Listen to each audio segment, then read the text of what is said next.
I'm somebody who supports democracy, supports freedom of speech, supports freedom in all ways and form. But we need to understand clearly that people have a responsibility to respect others. So I want to do something with today, which is extremely important to me: the Chinese in Jamaica. I have seen many clippings of Chinese disgracing the people of Jamaica, the black persons.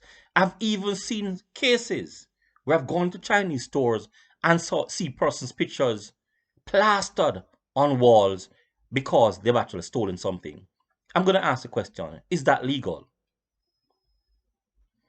Do we have a right, if somebody has stolen something, to video them or take their photograph and plaster it over a wall? Where is the government in all of this? Who is going to say enough is enough and stop these unethical practices in your country? Not only that, I've seen many cases, many incidents have actually gone on various social media platforms where the Chinese have actually tried to disgrace the people of Jamaica. There were persons who are working what? To make them what? Wealthy, and to put income in their pockets, and to make them what? Independent beings. And at the same time, there's little or no respect for the people in Jamaica. It seems as though as long as you're black in Jamaica and you go within these Chinese organizations, we are disrespected because we're only niggers. When are the niggers gonna rise? When are the niggers in you, yes, ladies and gentlemen, in you is gonna recognize that enough is enough and stop the practices of what is going on in Jamaica? We continue to support these Chinese and they continue to disrespect your own brothers and sisters. A number of persons smile. A number of persons giggle at this behavior because the matter is you're going to buy things from somebody that is cheaper. At what expense? Why must we? Why must the people of Jamaica be disrespected? And those persons who are disrespected are the blacks, the lower class in Jamaica. When are the educated people in Jamaica, the politicians in Jamaica, going to put down their foot and start ensure that the Chinese respect their customers? And if they can't, they must pack up and leave this country of Jamaica. Now, it is easy to understand that somebody who comes to a country to invest, in any country for that matter, go and invest your hard-earned resources, that you require profit. And in so doing, you will actually sell a product, and selling the product at a higher value, you'll actually make a profit. Having taken out your what? Expenses. And that's fair.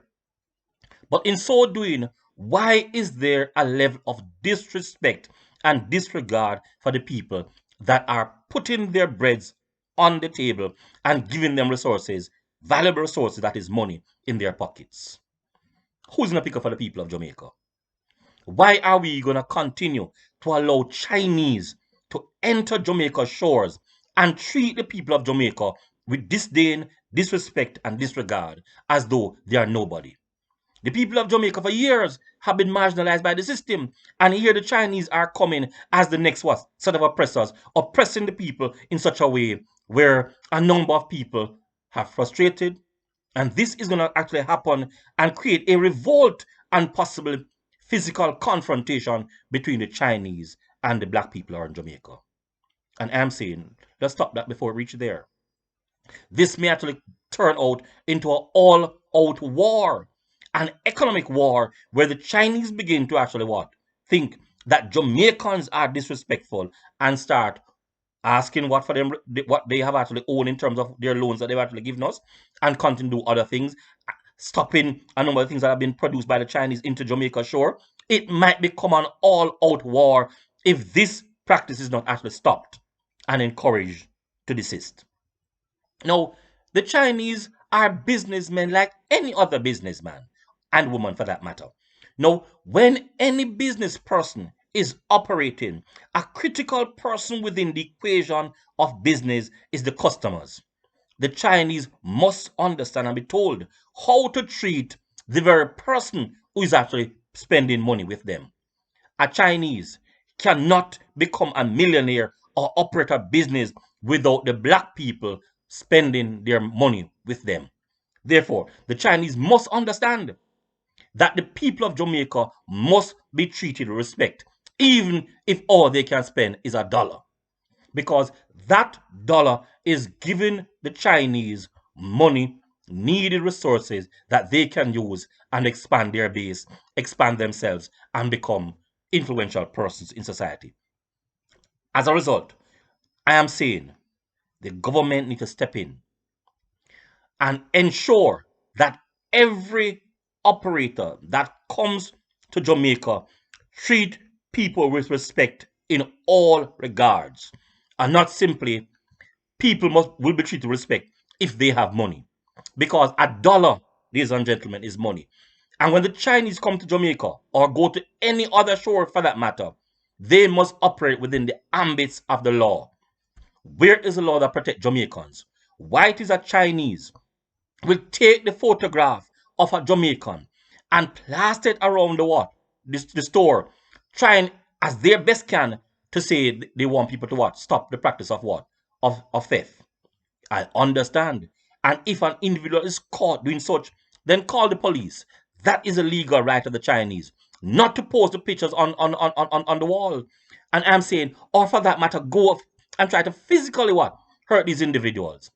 No, I am saying, if the Chinese want to physically hurt someone, then within the person's right to defend himself or herself.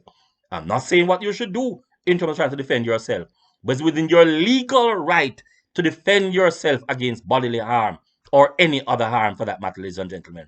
So the black persons who are out there who buy from these Chinese demand that you be treated with respect and ensure that if at any point in time in a transaction that you are physically assaulted by a Chinese, you have the right to defend yourself. Those are my views. What are your views? Share, like, subscribe.